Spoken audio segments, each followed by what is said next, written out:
Happy Tuesday. Welcome to another episode of Let's Start Justice with Jamaicans for Justice. We're certainly happy to be here, and we are excited about another week where our listeners can join us in the conversation. Of course, we're certainly pleased with the listenership. It has been growing. We have been having people WhatsApping us fervently, asking and giving their opinions on things, certainly those on WhatsApp and so on. We are certainly pleased, and again, we're appreciative of your attention to the program. My name is Michael Jackson, Executive Director of Jamaicans for Justice. Now, Jade Williams, the Policy and Advocacy Specialist who normally co-hosts with the program, she's off for today, so I'll be steering the ship alone, but nevertheless, we push ahead and the show will still go ahead with the usual level of information. For this Tuesday, we are focusing on safety and security in schools. And the week has officially begun for schools. I think last week most schools had focused on orientation, especially at the secondary levels. But now the school week is in full swing, I should say. And I think one of the conversations we have always been concerned about at Jamaicans for Justice, when you look at the high levels of crime and you look at the levels of gang involvement and so on of our youngsters, a lot of scamming, how exactly are we responding to these issues, again, especially at the secondary schools? We're going to be joined by Mr. Richard Troop. He is the Director of Safety and Security in the Ministry of Education. We're also going to be joined a little later on by Mr. Leighton Johnson. He's the President of the Jamaica Teachers Association, newly installed President, I should say. And we're also going to be joined by Mr. Stuart Jacobs, the President of the National Parenting Teachers Association of Jamaica. But before we get into the topic in a few minutes, there were several things that happened in the news cycle, and some of them we're going to be speaking about in the second half of the program.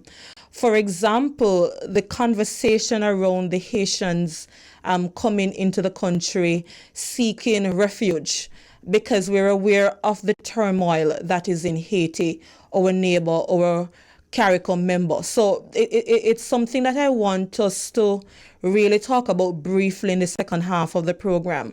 If you remember as well, we also had the Permanent Secretary, Mr. Wayne Robertson, who had joined us discussing constitutional reform and encouraging you all to be a part of the process.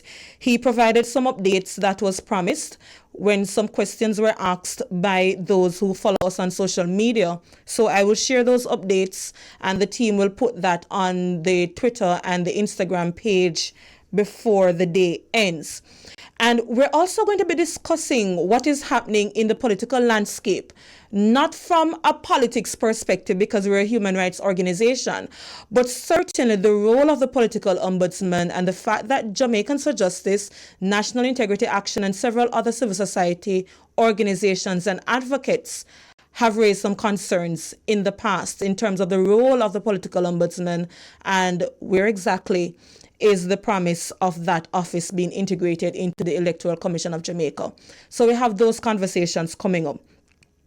But before we get into it, last week the nation had on full blast, going into yesterday morning, the matter of the dunce bag.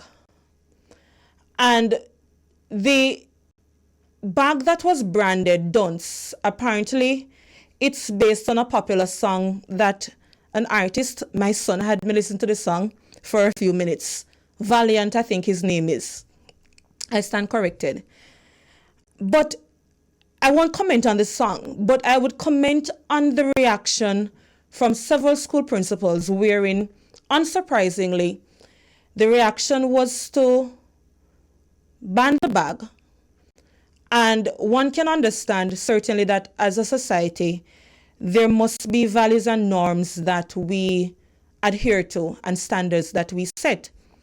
So it wasn't the banning of the bags for us as the concern, but it's the implication of the banning of the bags and what that means for children having access to school. One principal initially said that if a child shows up with a bag that is branded dunce, that child will be barred from entering the school compound. And that is very problematic for us. even in an instance where a child is barred from class, that is also problematic. I think one must examine, firstly, if a child is banned from entering the school grounds, how exactly are we putting that child at risk? Again, when we look at the high levels of crime, because we're all concerned about that. What happens? How do we deal with it? If a child, for example, is asked to go back home and something happens to that child on their way back home. The second part of it, this bag, no matter how our thought is about it, is barring a child from class the immediate response. Especially when we look at some of the broader issues at play.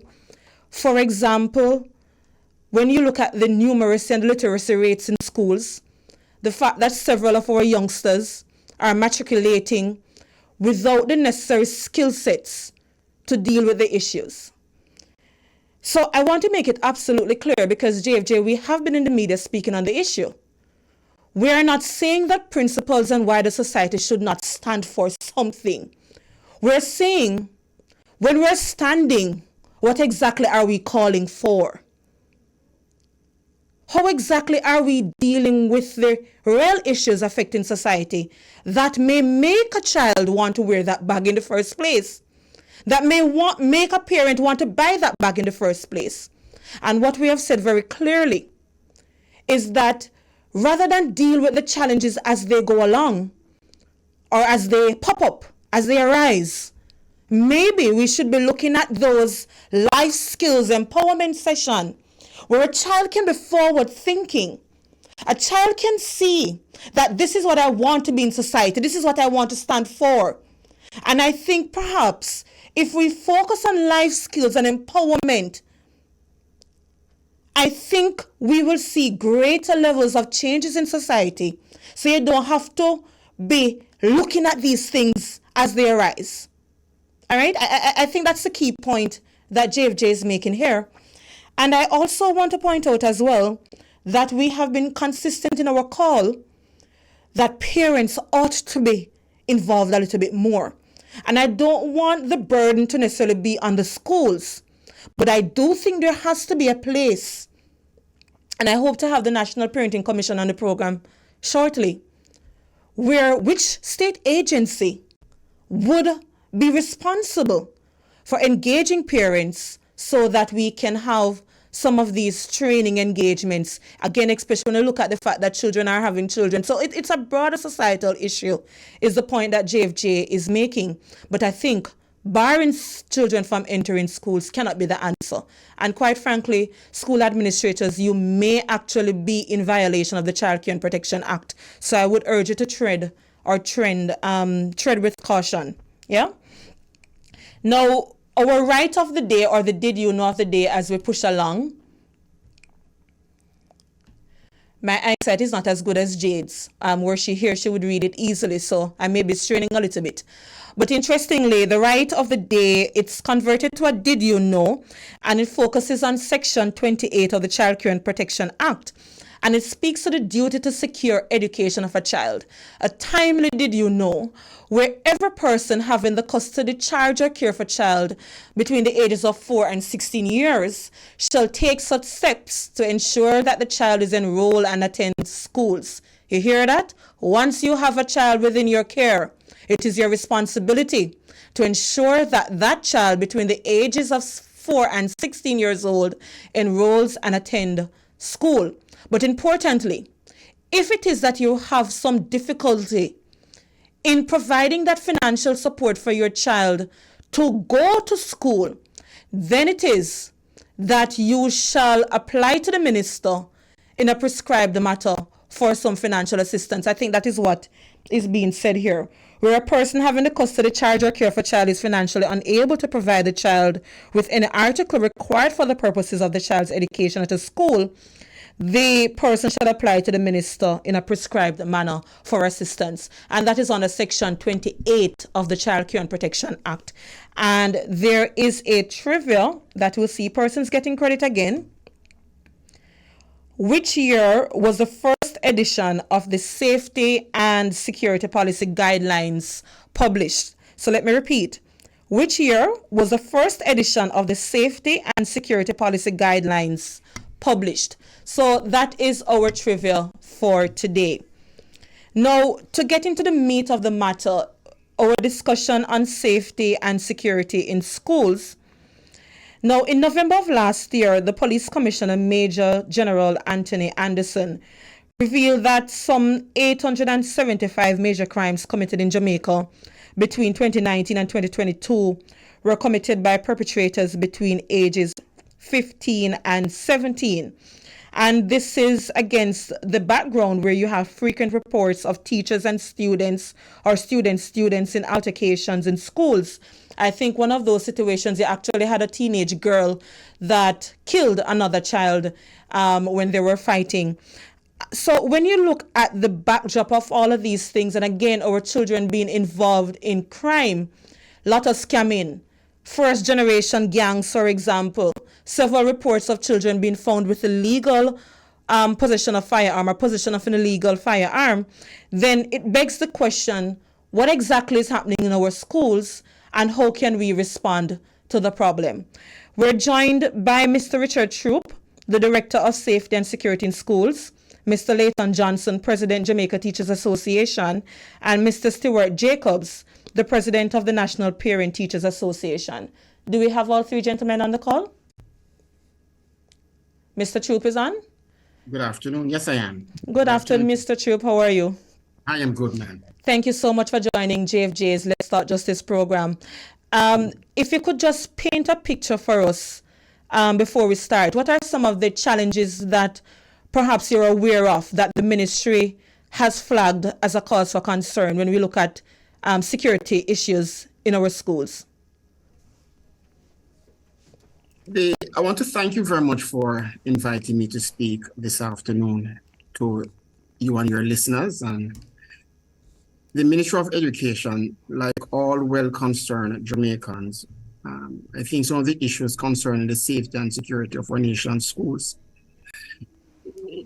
When schools are located in communities that experience significant violence, crime and violence, there's a tendency for that violence to spill over into communities. So that is perhaps one of our number one concern. The violence in communities, and there are many communities across the length and breadth of this country that are experiencing serious and unprecedented levels of violence. And we're suggesting when communities are in conflict, when groups in communities are in conflict, there's a tendency for this to spill over into our communities. The violence in our communities and the violence that have been impacting our families have created significant traumatic experiences for our boys and girls. They often take these traumatic experiences to schools. When these traumatic experiences are unresolved, when they are not treated with, there is a tendency for our children to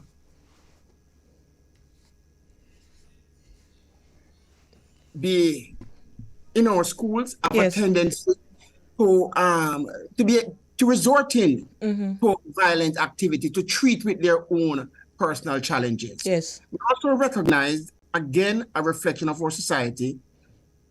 In our society, we just don't know how to manage conflicts. And so while conflicts will always be a part of us once we are alive, the fact that we are unable to resolve conflict peacefully would often contribute to the instances of violence. Right. We're also seeing, and I would use this as my last point, we're also seeing a number of our boys and girls, significant percentage of our boys and girls would have expressed serious concerns about their safety as they traverse our nation's street to get to and from school. The fear of being attacked, the fear of being robbed, the fear of being sexually exploited or harassed would have often caused our boys and girls to arm themselves as a way of protecting self and property. Hold that thought for me, Mr. Troop. We have to take the break now, please. Welcome back to Let's Start Justice. You realize I'm anchoring the program alone this week, but we push ahead just the same. We're discussing safety and security in our schools, and we're joined by Mr. Richard Troop from the Ministry of Education. He's the director of the Safety and Security in Schools program. We're also joined by the president of the Jamaica Teachers Association. That's Mr. Leighton Johnson. I think we're still trying to get Mr. Stuart Jacobs from the National Parenting Association. He's online now? All right, perfect. We heard from Mr. Troop earlier, but let us segue to Mr. Leighton Johnson to get a sense, Mr. Johnson, from your end, what exactly is the concern of our teachers when we talk about safety and security in schools? All right, good afternoon to you and your listeners. Good afternoon, Mr. Troop. Good afternoon to Mr. Stewart, who is perhaps on.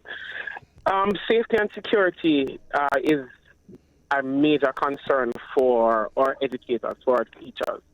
And I listened in as Mr. Troop outlined many of the concerns that were raised. And these are concerns that have been raised by our teachers and students right across the board. I can state categorically that there are students who are afraid in many instances in how they traverse the school, in how they commute to school. There are students who have to wake up extremely early, and for those who are on the shift system, a shift school starts at 7 o'clock. So those students who travel perhaps across a parish or 2 or 3 parishes to get to school, they will have to be awake very early, and they are on the roads from very early, even before any other school. Again, speaking from an administrative perspective, at the Mushet High School, we have had to deal with the situation where a young lady was murdered whilst on her way to school very early one morning. So it is a real concern. There are concerns about gangs, the establishment of gangs in schools. There are gangsters within violent-prone communities that have established cells within schools. And teachers and students are aware of these individuals. And in some regard, they are very afraid. They are apprehensive in administering any form of discipline to these students. And students are afraid of being in their company. Simply because of the association that these students bring. And the schools with these types of gang involvement, what's the ratio between the rural and the urban dimension? I can't say there is a ratio. What I can indicate is that you'll find these schools or these situations in schools that are situated in violent-prone communities, and perhaps in just about schools right across the nation, you'll find students who are affiliated to different gangs or those who are establishing themselves as gangsters right across the board. As administrators, we have to be firm. We have to take a no-nonsense approach, and we have to have a very close relationship with our security forces to deal with these issues. But then school safety and security also moves further into other dimensions. We speak about infrastructure. How safe is the infrastructure? How safe is the surrounding of the school? The Ministry of Education has admitted that there are schools that have infrastructure that need upgrading. Schools have indicated that students have received electric shocks because of how the electric infrastructure, how outdated it is and how exposed it is for students and the teachers.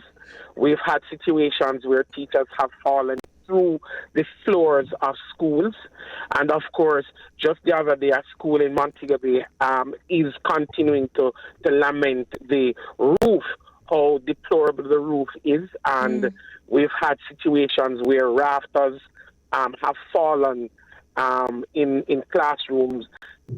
However, there were no injuries, and we thank God for that. Yes. But when you speak about school safety and security, it is all encompassing. How safe the infrastructure is, how secure the perimeter of the school is, what are the procedures that are in place when we speak to emergencies, disasters, fires, Yes. earthquakes. These are the things that we speak to when we talk about school safety and the security. Do schools have the necessary protocols in place? Do they have the fire brigade number on an emergency contact? Is there a panic button to go directly to the police station that is close to the school?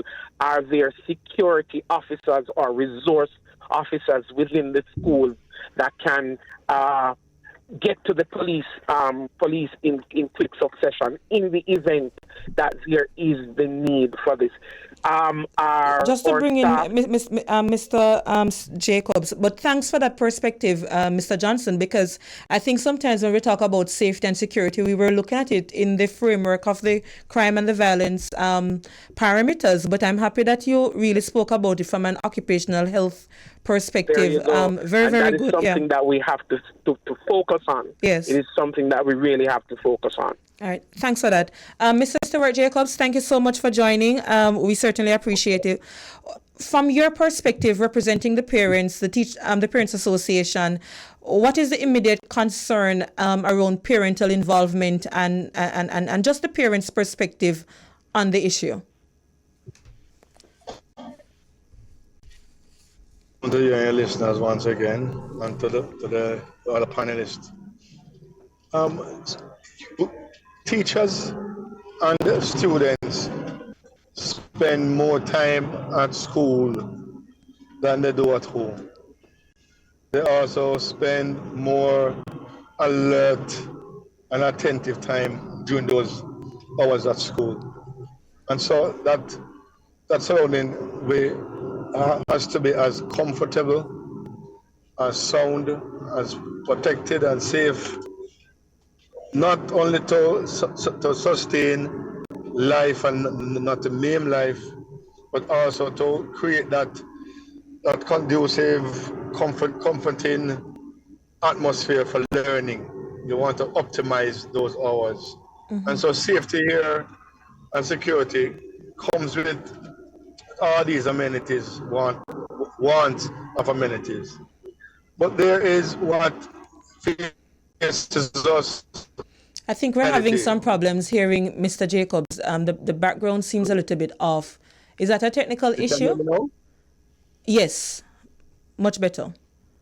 Okay, and so one of the things that we look at for safety and security is the current heat, the high temperatures that we have been observing.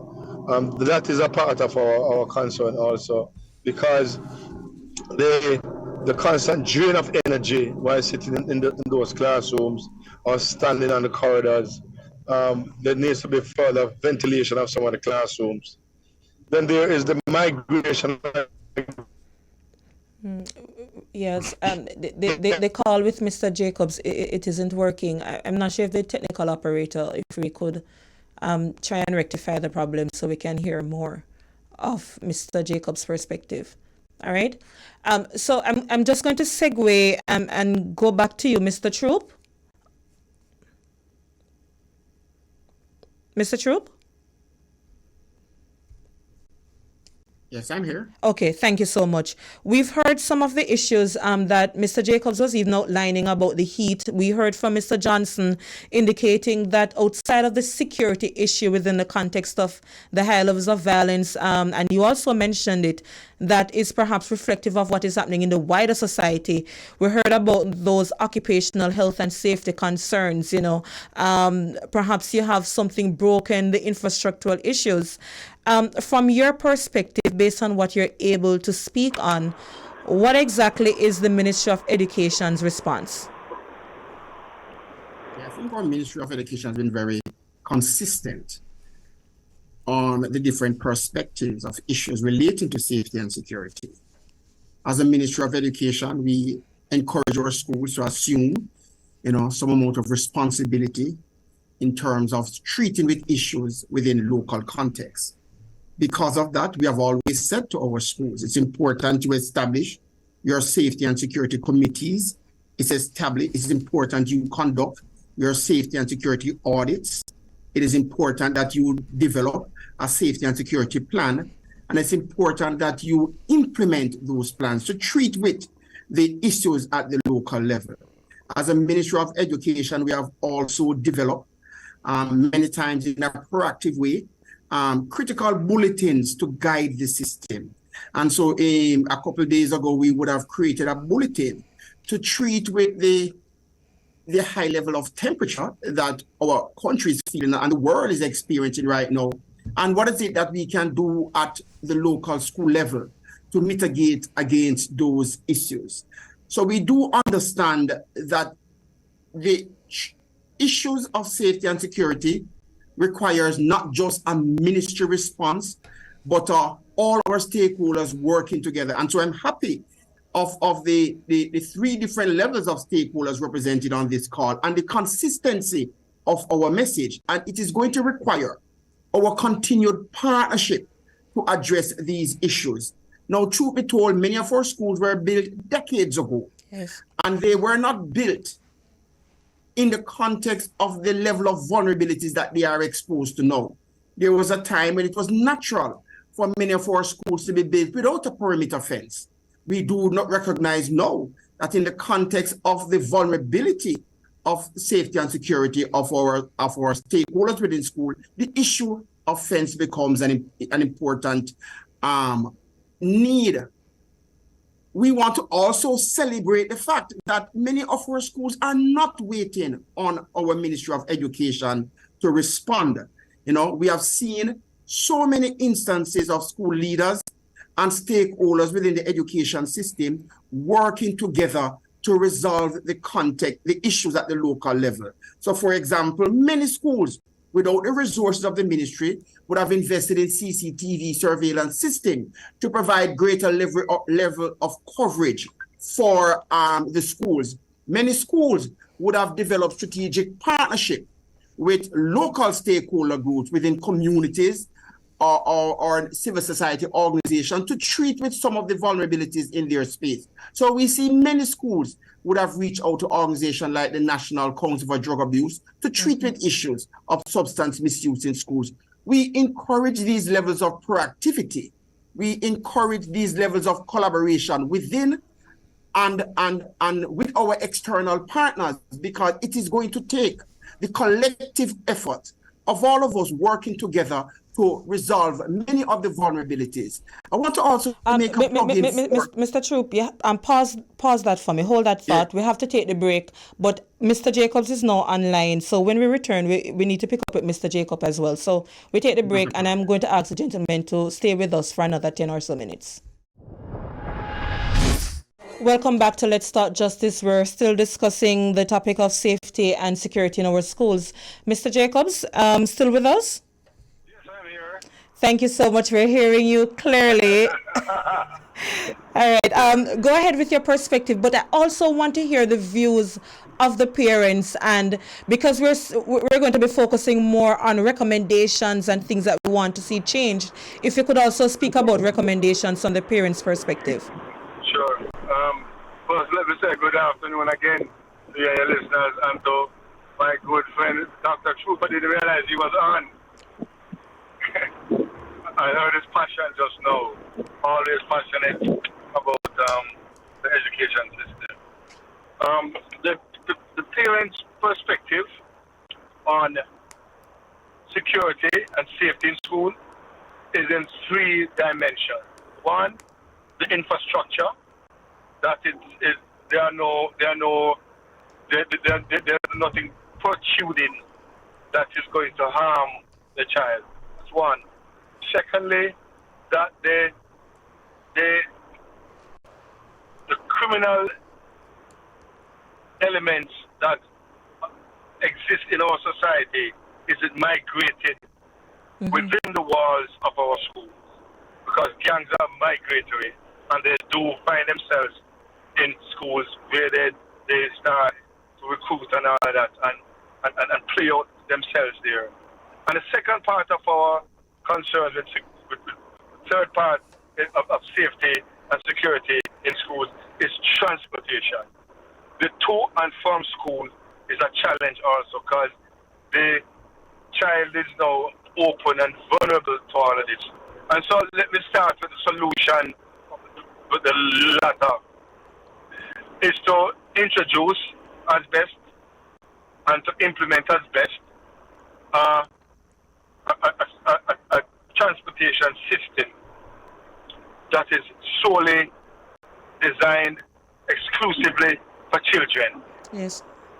Where music, entertainment that is played on it, you hear ABC 1, 2, 3, something coming from your curriculum what you learned today. You're not hearing anything about to be done on it. And that there's a particular way in which so the same atmosphere that is in the classroom is transported on the transportation that is taking our children home. They are not mixed with the general population. We know it's expensive, and when you listen to a lot of PTAs, they are willing to pay the extra that their little Mary or their little Johnny can reach home earlier, safer, and less haggard, less fatigue, because they have to be traveling with adults who care no less about pushing them aside. The other part of the spectrum here in terms of security is the gangs in schools. Is to have more education. I know the Ministry of Education has done a fantastic job of conflict resolution in collaboration with other entities. They have done a fantastic job where kids are now learning to reason things out. But we want to see more of it, and so the PTAs are willing to be a part of that process. Because active, effective PTAs becomes the extended village. You become extended village. You no longer look at this child in your school, in the school, as being only your child, but you look at all the kids in her class or his class or the entire block. You adopt them in some way, shape or form. And then the infrastructural side is, Dr. Troop spoke about it. The government, the ministry has a safety and security department, division that goes around and ensures that these infrastructures are in place. That it may also be shared. When it is being done, you're the engineer, fine, because the structural engineers are going to come in, but have a member of the PTA, a member of the staff, a member of the ancillary, to work with this engineer and say, look, this is compromised, this is not compromised, this is what we do. And believe it or not, this is where the PTA will come in and say, look, we are going to put on a razor to fix this column. Mr. Engineer, how much is it going to cost? But Mr. Jacobs, as much as how that sounds like a fabulous idea, yes? What does it speak to when you look at the financial capabilities of our parents? Are we being very idealistic and not focusing on the reality that where parents perhaps would want to support, they're simply not in the position to do so? They're not going to do 100%, but they're going to contribute to it. So if it's 100,000, the PTA can only give 10,000. That's it. Okay. But at least what the institution will see is that effort, and then collectively, you have the alumni will come in, community will come in, sponsors will come in, but let it begin with me, and that is what the PTA is saying. We want it to begin with us, the fixing of the security and safety of our children in school. Thank you, sir. I want to play a clip before going back to Mr. Johnson and then just doing the rounds as we close out. The minister of Education, the Honorable Faval Williams, had indicated that there is an end violence campaign that was launched, and there is the aim to reduce by 50%, I believe, the levels of violence in schools by November 2023. Can we just have the clip played? Year-long campaign that was launched in the context of frequent flare-up of violence among children in schools, sometimes, as you all know, with tragic and fatal results. This campaign will bring all our safety and security programs and initiatives together to form a cohesive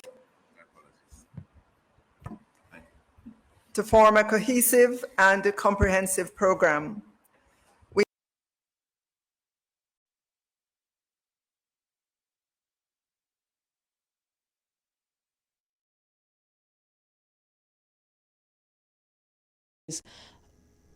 But we push ahead. The minister was speaking about some of the proposals, for example, the CCTV cameras in schools, more resources, restorative justice programs, and I quite like the partnership with the Ministry of Justice, because that restorative justice program, and I think, is something to be lauded.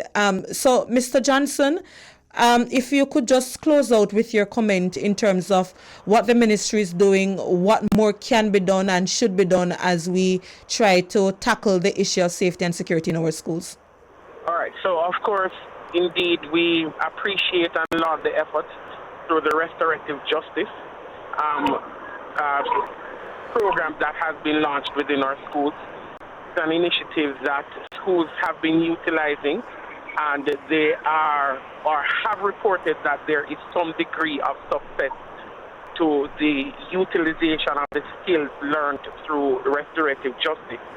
Of course, in terms of the other initiatives that have been promoted through the Ministry of Education, schools will continue as best to implement these programs with a view of ensuring that our spaces are environmentally friendly, our spaces are free and non-threatening, and of course we continue to teach conflict resolutions within our schools. We want to ensure too that we continue to partner with the various entities to implement CCTV cameras right across our schools. Of course, many schools have already implemented these pieces of technological infrastructure to bolster the safety mechanisms within our schools. And we call for greater partnership with corporate Jamaica to adopt schools where this is concerned. We would also want to broaden the whole matter of the genes of disciplines in schools for this system to be implemented within our primary schools. You know, many of the primary schools have also indicated that they have challenges with student discipline, and with the insertion of a dean of discipline in these schools, then this can assist in alleviating some of the challenges that our schools face. And of course, we want to continue to call for the implementation of additional resource officers in our schools, especially our schools that are violent prone. We need resource officers to be implemented or stationed within these schools. Right. Another 5 seconds, Mr. Johnson. we fully endorse the whole matter of the school bus system. Many schools across Jamaica, through the Parent Teachers Association, have embarked on their private partnerships and initiatives. And of course, the ministry had piloted the school bus program right across in some areas of Jamaica. This is something we believe needs to be implemented on a holistic basis right across our country. All right, thank you so much. A minute for you, Mr. Jacobs, and then we will ask Mr. Troop to close out with his comment. Mine is very short, non-toxic. That's what we ask of our schools. Non-toxic all facets, all degrees. That's what we ask for. Clear, clean, conducive, all for learning environment. And together we can do it. All right, great. Mr. Troop, last word for you? Yeah, I was just making the point, my sister. Very encouraged by my colleagues online who have, just articulated the efforts of the ministry to respond to the issue of safety and security in our nation's schools. I'm very encouraged by those commendations. We cannot, though, drop our guards. We have to continue to redouble our efforts. We did a safety and security perception survey in 331 schools a few months ago. And the survey findings would have raised the issue of bullying in schools. It is a major cause for concern. We will have to continue to work with our boys and girls to ensure that they are equipped with the necessary skills to treat with the issue of bullying. And schools need to be responsive to these realities. We will continue to give targeted attention to issues of violence and issues of safety and security in our schools. I'm happy we are recognizing that this is not a 9-day wonder. Our Honorable Minister would have articulated a commitment to provide CCTV surveillance system in all public schools. We have done an audit in 652 of our 1,010 public schools. We have a preliminary costing of what that would require in terms of budgetary support. And we're in the process of working through that now. But in the meantime, colleagues, we ask for your continued support. We ask too that we embrace a spirit of celebrating what we have been doing in our nation's schools to make our boys and girls and teachers safe. I want to commend our educators and stakeholders in the system because they have been doing significant work to create that safe and enabling environment for teaching and learning. And together, we will continue to make progress in this regard. Perfectly said. Thank you so much to all three gentlemen for joining. It's a conversation I think is worth, continuing to be had. And certainly there are other areas that we could have spoken of some more. But again, Mr. Richard Troop, Director of Safety and Security in Schools at the Ministry of Education, Mr. Layton Johnson, President of the Jamaica Teachers Association, and Mr. Stuart Jacobs, the President of the National Parent Teachers Association of Jamaica. Thank you so much for joining. We appreciate you. I think we're due a break at this point. All right, we take the break. Welcome back to Let's Talk Justice. We just had a very good conversation about safety and security in schools. And I liked how the conversation really spoke to the broader issues because I think, again, when we think about safety and security, we tend to put it within the context only of violence. But when you look at some of the infrastructure, when these schools were being built, or when they were built rather, and what exactly we need to improve upon, furniture in the classrooms and ensuring that the environment for our children, it is conducive to learning. And of course, our educators must feel safe in the process. We heard the calls, for example, for more resource officers, more deans of discipline, more guidance counselors to really be dealing with the psychosocial challenges that our children face. Before I move on, though, there was something I found interesting last week listening to the news cycle. We have heard before, and this is something that came up in the 1990s as well, from former Prime Minister P.J. Patterson, and it's a call that our current Prime Minister, the Most Honourable Andrew Holness, is signalling will be done, attitudes and values in our schools. And he made that call within the context of the broader societal issues. And we know that we have a committee of sorts dealing with the violence in schools problem, looking at the root causes. And we heard from Professor Maureen Sams Vaughan, about some of the issues facing our children. For example, the levels of domestic violence in the homes, mommy and daddy fighting, using language around our children that ought not to be, how we discipline our child. Quite frankly, it's not discipline, it's physical abuse, corporal punishment in the homes, And, how are we dealing with those issues? The fact that our children, they're also subjected to sexual exploitation in the household, in the communities. So there are so many underlying issues that affect our children. And when we send them off to school, how do those issues manifest in their behavior? So it's a conversation worth pursuing as we move forward.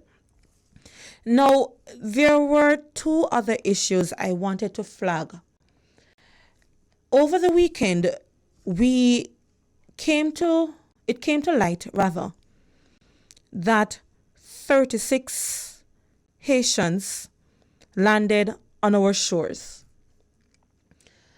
Less than 24 hours, apparently, these 36 individuals who are fleeing a country that is riddled with political instability, violence, and a state unable to take care of its citizens, sought refuge to Jamaica.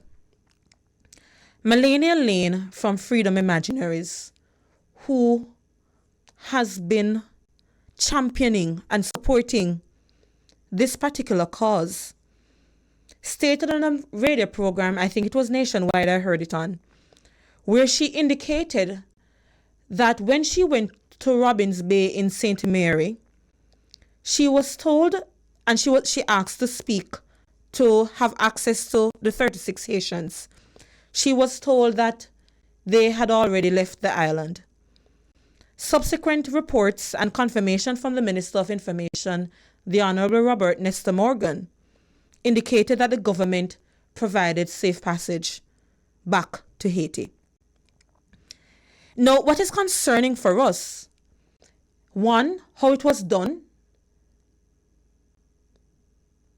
and secondly, in answering how it was done, one ponders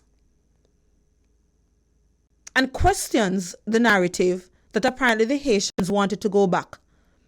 And it brings into question whether or not Jamaica is adhering to international conventions to which it is a signatory, wherein we have basically denied entry to people who are fleeing again a country, and they're asked to go back, forced to go back, where they may face persecution. And we rightfully had Freedom Imaginaries and Stand Up for Jamaica condemning the action of the government. I believe Stand Up for Jamaica, Carla Gulato, its executive director, called the action reprehensible. And JFJ stands behind and makes similar calls. What is also interesting and disappointing, if one may say this, that the 37 Haitians who had landed in July 10th to be exact, and had sought refuge, also been represented or is being represented by Melania Lane, and I think she has some other attorneys, including Mr. Hugh Small.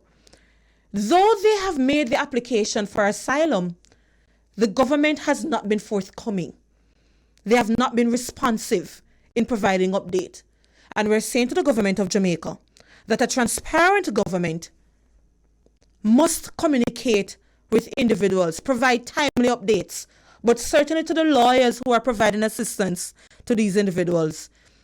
It enhances trust in the system for such engagement to take place, especially reasonable asks that are being made. The last thing I want to point out is that, notwithstanding the statement by the Prime Minister that an election perhaps may not be near, we certainly have persons on the political platforms making statements, energizing and electrifying according to what the General Secretary of the People's National Party stated. Why is this a cause for JFJ?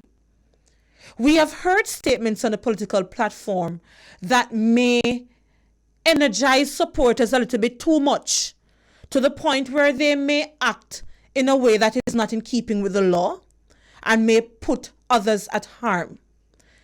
And when you have an election that may undermine other aspects of society, or acts that may undermine other aspects of society, then it undermines the fundamental governance of the country.